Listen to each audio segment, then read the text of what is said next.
Now, a couple of days ago in the rain, we visited the old county jail and the John Brown house where John Brown, the abolitionist, stayed in Chambersburg while he was planning his raid on Harpers Ferry in 1859. So we'll check that place out next.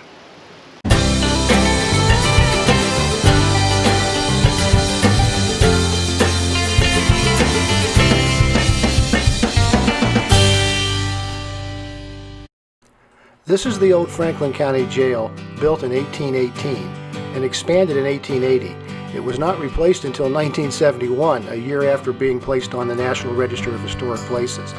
The front door of the old jail is original to 1818. Enough said. The building now houses the Historical Society's offices and Kittatinny Genealogical Library and Museum. We had docent-guided tours of the jail and the nearby John Brown house, which the Society also owns. The abolitionist Brown stayed there during the summer of 1859 while preparing his infamous raid on Harpers Ferry. Tour prices are quite reasonable. $8 for an adult for the jail, $7 for the John Brown house, and $10 for both. That's a significant discount. Family and group rates vary, so check them out at the link to the website, which we'll put in the description. Tours are led by volunteers, so the Society recommends calling ahead to make sure one is available when you show up. The phone number will also be in the description. The old jail is really two museums.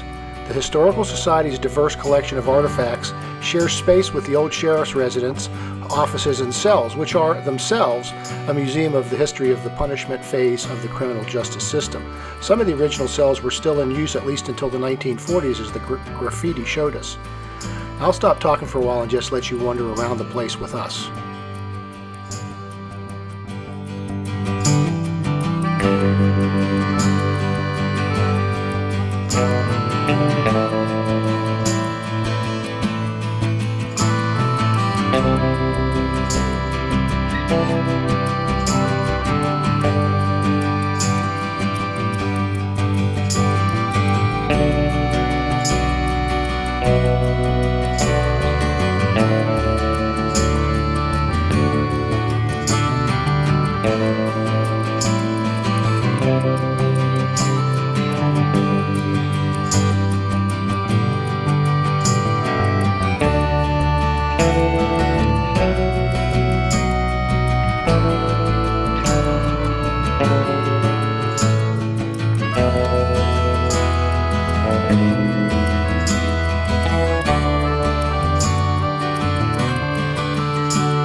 Last but not least, the 1818 dungeon.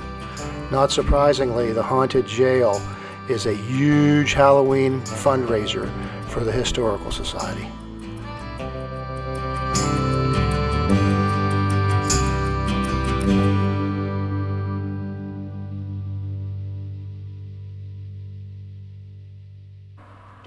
Now we'll move to the John Brown house.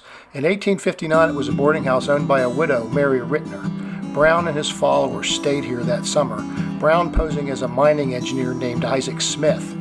It's quite possible that Brown knew of the Rittner house through his abolitionist connections. Mary was daughter-in-law to former Pennsylvania Governor John Rittner, whose family held strong anti-slavery views. Her late husband, a conductor on the local railroad, had also been a conductor on the Underground Railroad. The Rittner house miraculously survived the 1864 burning of Chambersburg by Confederate cavalry on July 30th that year.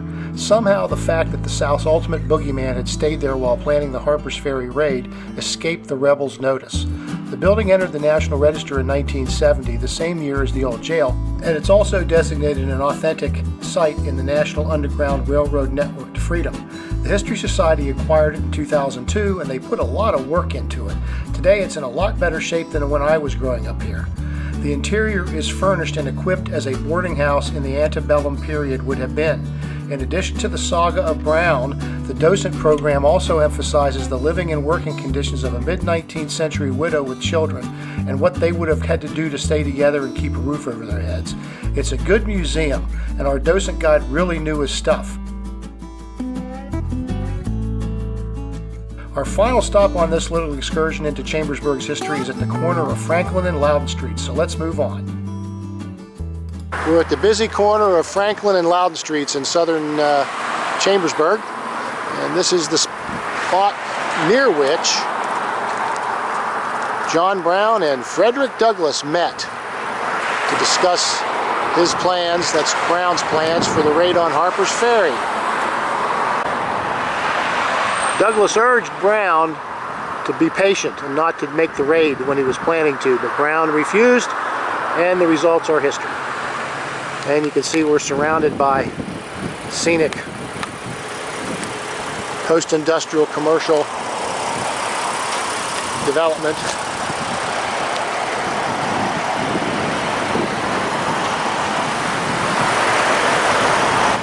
Loudon Street is the eastern one-way leg of the Lincoln Highway through Chambersburg, which explains how busy it is. That's it for this time. I hope you enjoyed this video, and will take time to view some of our other ones.